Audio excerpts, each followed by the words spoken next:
Gram panchayat दक्षिणी कटेली की जनता जिंदाबाद जिंदाबाद जिंदाबाद। ग्राम पंचायत दक्षिणी कटेली की जनता जिंदाबाद जिंदाबाद जिंदाबाद। ग्राम पंचायत दक्षिणी कटेली क्षेत्र संख्या 12 की जनता जिंदाबाद जिंदाबाद जिंदाबाद। मुनेश्वर यादव जिंदाबाद जिंदाबाद जिंदाबाद। मेरे कातिब मेरे मौत का फरमान लिख देना, मेरे कातिब मेरे मौत का फरमान लिख देना, मेरे वतन के हर हिस्से पे हिंदुस्तान लिख देना।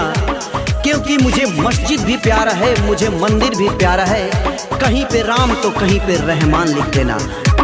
मुनेश्वर भैया जिंदाबाद जिंदाबाद जिंदाबाद। कर्मठ सहयोग जुझारू बाड़े सबसे अच्छा।